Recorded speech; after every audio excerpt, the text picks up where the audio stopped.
क्या आप सब जानते हैं कि राम जी का बहन भी थी। आज मैं आप सबको राम जी के बहन के बारे में पूरी जानकारी देने जा रही हूँ।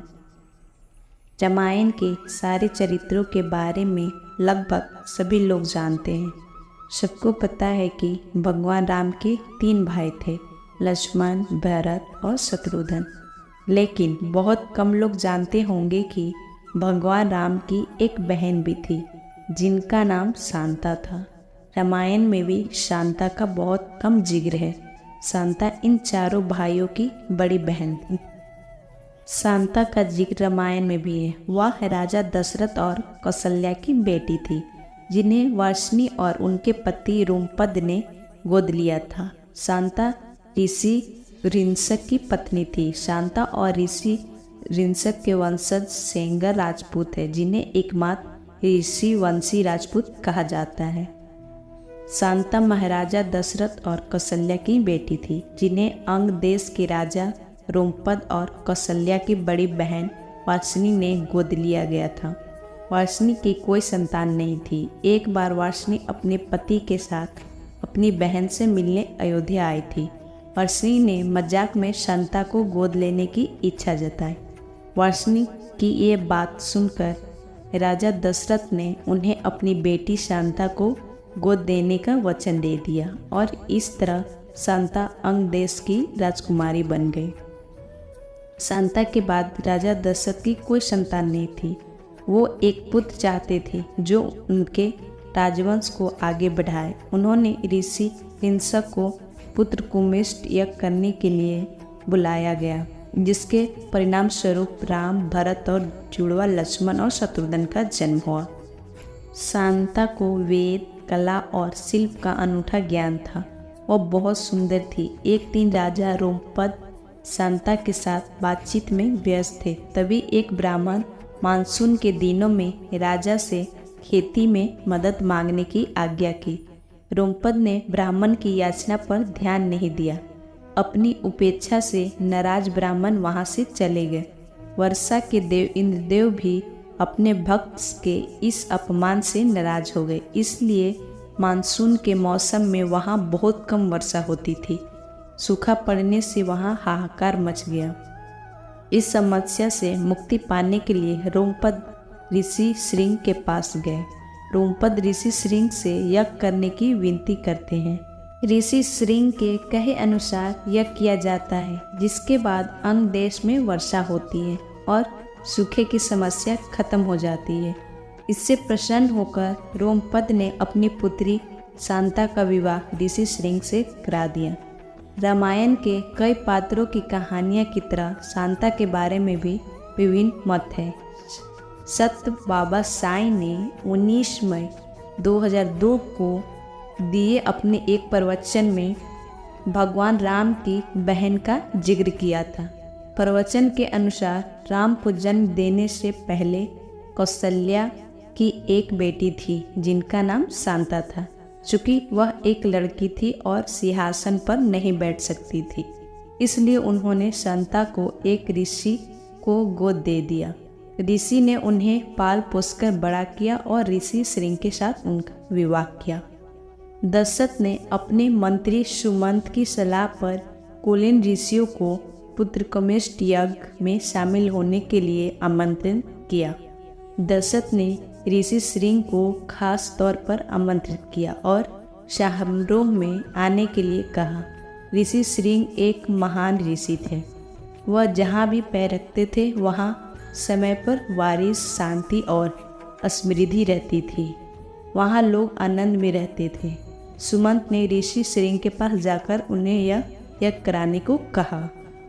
यज्ञ में आने का निमंत्रण मिलने पर ऋषि श्रृंग ने कहा, मैं अकेला नहीं आ सकता। मैं यज्ञ कराने के लिए सहमत हूँ, लेकिन मेरी पत्नी शांता भी मेरे साथ आएगी। वह भी रिश्वत के रूप में कार्य करेगी। सुमंत इस शर्त को मानने के लिए सहमत हो गए। शांता और ऋषि श्रृंग अयोध्या पहुँचे। शांता ने दशरथ और कौशल्या के चरण स्पर्श किए। शांता को देखकर राजा दशरथ हैरान थे, क्योंकि वह किसी ऋषि की तरह दिखती थी।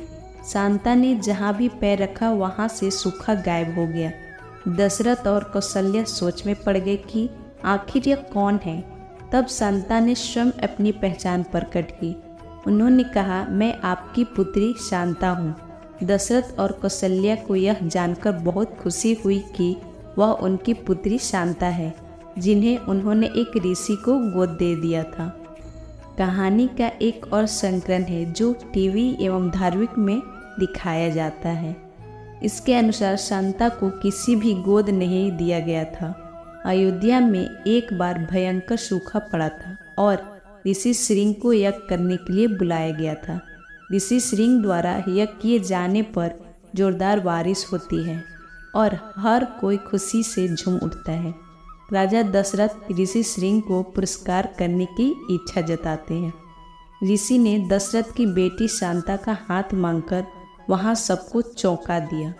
हालांकि राजा दशरथ अपनी राजकुमारी बेटी का हाथ एक ऋषि को देने से इच्छुक नहीं थे, लेकिन फिर भी वह इस बात से मना नहीं कर पाए।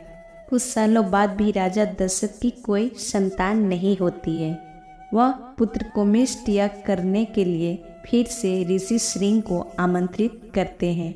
यज्ञ कराने के बाद ऋषि श्रृंग रानियों को प्रसाद खाने को देते हैं और इस तरह अयोध्या के राजकुमारों का जन्म होता है। सुमित्रा रामायण की प्रमुख पात्र और राजा दशरथ की 3 महारानियों में से एक है। सुमित्रा अयोध्या के राजा दशरथ की पत्नी तथा लक्ष्मण एवं शत्रुघ्न की माता थी। महारानी कौशल्या पटरानी थी। महारानी कैकेयी महाराज को सर्वाधिक प्रिय थी और शेष में श्री सुमित्रा जी ही प्रधान थी। महाराजा दशरथ प्राय कैकेयी के महल में ही रहा करते थे। सुमित्रा जी महारानी कौशल्या के साथ ही रहते थे तथा उनकी सेवा करना अपना धर्म समझती थी। पुत्र यज्ञ समाप्त होने पर अग्नि के द्वारा प्राप्त चरु का आधा भाग तो महाराज ने कौशल्या जी को दिया था, शेष का आधा कैकेयी को प्राप्त हुआ था। चतुर्थ का शेष था, उन्हें 2 भाग करके महाराज ने एक भाग कौशल्या तथा दूसरी कैकेयी के हाथों पर रख दिया। दोनों रानियों ने उसे सुमित्रा जी को प्रदान किया। समय पर माता सुमित्रा ने 2 पुत्रों का जन्म दिया। कौशल्या जी के दिए भाग के प्रभाव से लक्ष्मण जी श्री राम के और कैकेयी जी द्वारा दिए गए भाग के प्रभाव से शत्रुघ्न जी प्राप्त हुए। भरत जी के आगमन हुए। वैसे चारों कुमारों को रात्रि में निद्रा माता सुमित्रा ही कराती थी। अनेक बार माता कौशल्या श्री राम को अपने पास सुला लेती। रात्रि में जगने पर वे रोने लगते। माता रात्रि में ही सुमित्रा के भवन में पहुंचकर कहती, सुमित्रा अपने राम को ले लो, इन्हें तुम्हारी गोद के बिना नींद नहीं आती। देखो, इन्हें रो रो कर आँख लाल कर ली है। श्री राम सुमित्रा को गोद में जाते ही सो जाते थे। कौशल्या की अपेक्षा सुमित्रा प्रखर, प्रभावी एवं संघर्षमयी रामनीय है। कैकेयी के वचनों की पालना एवं श्री राम प्रभु के साथ जब लक्ष्मण अपनी माता से वन जाने की आज्ञा चाहते हैं तो वही कहती है कि जहाँ श्री राम जी का निवास हो वही अयोध्या है, जहाँ सूर्य का प्रकाश हो वही दिन है। यदि निश्चित ही सीताराम वन को जाते हैं तो अयोध्या में तुम्हारा कुछ भी काम नहीं है। सुमित्रा ने सदैव अपने पुत्र को विवेकपूर्वक कार्य करने को प्रेरित किया। राग, देश, ईर्ष्या, मत से दूर रहने का आचरण सिखाया और मन, वचन, कर्म से अपने भाई की सेवा में लीन रहने का उपदेश दिया। इस प्रकार सुमित्रा इतिहास की पुनरावृत्ति नहीं बल्कि नवनीय चेतना से सुप्रसन्न नारी है। वह एक आदर्श माँ के रूप में राम लक्ष्मण को करनीय के लिए प्रेरित करती है। और हाँ, सुमित्रा कौन थी ये भी आप सबको बता देती हूँ। सुमित्रा का जन्म काशी नरेश की पुत्री के रूप में हुआ था। वह स्वभाव से अतीव नर्म तथा कर्म स्त्री थी। जब वह विवाह योग्य की हो गई तब उनका वियोग अयोध्या नरेश दशरथ के साथ हुआ।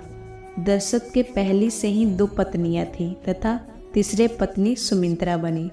अयोध्या की सबसे बड़ी रानी और दशरथ की प्रथम पत्नी कौशल्या थी, जो वही कैकेयी दशरथ की प्रिय पत्नी थी, जो उनकी दूसरी पत्नी थी। किंतु सुमित्रा हमेशा अपने पति की सेवा में लीन रहती थी। वह तीनों रानी में से सबसे होशियार और संयम से काम लेने वाली स्त्री थी। उसे अपनी सबसे बड़ी सौतन कौशल्या से बहुत प्रेम था। कौशल्या भी अपने बहन के समान प्रेम करती थी। कैकेयी का स्वभाव इतना ज़्यादा अच्छा नहीं था तथा वह राजा दशरथ पर अपना अधिकार जमाने का ही प्रयास करती थी। राजा दशरथ भी उनके प्रेम में आसक्त थे, इसलिए वे ज़्यादातर कैकेयी के कक्ष में ही रहते थे।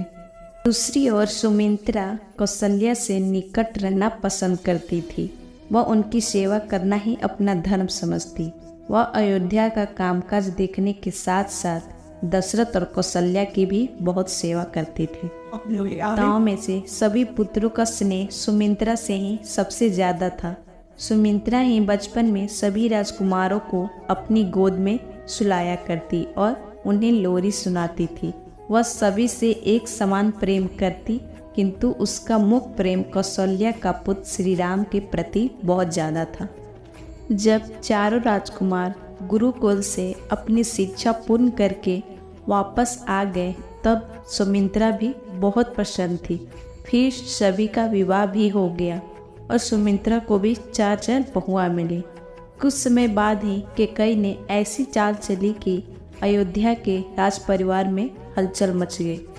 कैकेयी के द्वारा श्री राम को 14 वर्ष का वनवास सुना दिया गया और भरत को अयोध्या का नरेश बनाने की घोषणा की गई। सुमित्रा यह सुनकर बहुत व्यथित हो गई। वह श्री राम की चिंता करने लगी। उस समय उसका एक पुत्र शत्रुघ्न भरत के साथ कैकेयी देश गया हुआ था।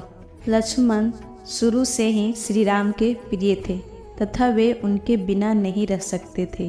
कैकेयी के द्वारा केवल श्री राम को ही 14 वर्ष का वनवास हुआ था, लेकिन लक्ष्मण ने उनके साथ वन में रहकर उनकी सेवा करने का निर्णय लिया। जब लक्ष्मण इसकी आज्ञा मांगने अपने माता सुमित्रा के पास गए, तब वे थोड़ा झिझक रहे थे, लेकिन सुमित्रा ने उनकी सारी शंकाएं दूर कर दी। उन्होंने लक्ष्मण को कहा कि जब भी श्री राम है वही तुम्हारी अयोध्या है। तुम्हें हमेशा श्री राम की सेवा करनी है और उनके चरणों में ही रहना है। उन्होंने लक्ष्मण को 14 वर्ष तक श्री राम की मन कर्म वचन से सेवा करने का आदेश दिया और कहा कि उन्हें कोई दुख न पहुँचे। एक माँ के द्वारा ऐसे वचन सुनकर लक्ष्मण को आँख में आंसू आ गए थे। रामायण में उल्लेख है कि जब श्री राम अपनी पत्नी सीता और भाई लक्ष्मण के साथ 14 वर्ष के वनवास में थे, तब सुमित्रा का अपनी बहू उर्मिला से विशेष स्नेह था, क्योंकि वह अकेली रह गई थी। उन्हें उर्मिला को भी अपनी बड़ी बहन समान कौशल्या की सेवा करने को कहा। इस प्रकार सुमित्रा ने ऐसे समय में भी अपने धैर्य और संयम का परिचय दिया तथा सब कुछ त्याग कर दिया। उन्होंने इस विकट परिस्थिति में अपने एक पुत्र को श्री राम के साथ वन में भेज दिया, तो बहू को कौशल्या की सेवा में लगाया। दूसरे पुत्र शत्रुघ्न को भरत की राजकाज संभालने में सहायता करने को कहा, तो छोटे बहू सुतिकृति को कैकेयी का ध्यान रखने को कहा। इसके बाद सुमित्रा ने अपने जीवन में कई घटनाक्रम देखे, जैसे कि अपने पति दशरथ की राम वियोग की मृत्यु, भरत का अयोध्या आना, राज सिंहासन त्यागना, चित्रकूट की घटना, श्री राम लक्ष्मण सीता और 14 वर्ष के पश्चात लौटना, राम का राज्याभिषेक, सीता का वनवास, उनके धरती में समाना, बहुत सारे ऐसे देखे। अंत में सुमित्रा अपनी दोनों बहनें मतलब कौशल्या और कैकेयी के साथ तीर्थ यात्रा पर गई और शांतिपूर्वक अपने प्राण त्याग दिए और ब्रह्मलोक सिधार गए। दोस्तों, हमारे द्वारा दी गई जानकारी अगर आपको अच्छी लगी हो तो कृपया कर मेरे चैनल को लाइक सब्सक्राइब करें और कमेंट कर मेरा हौसला बढ़ाएं। धन्यवाद।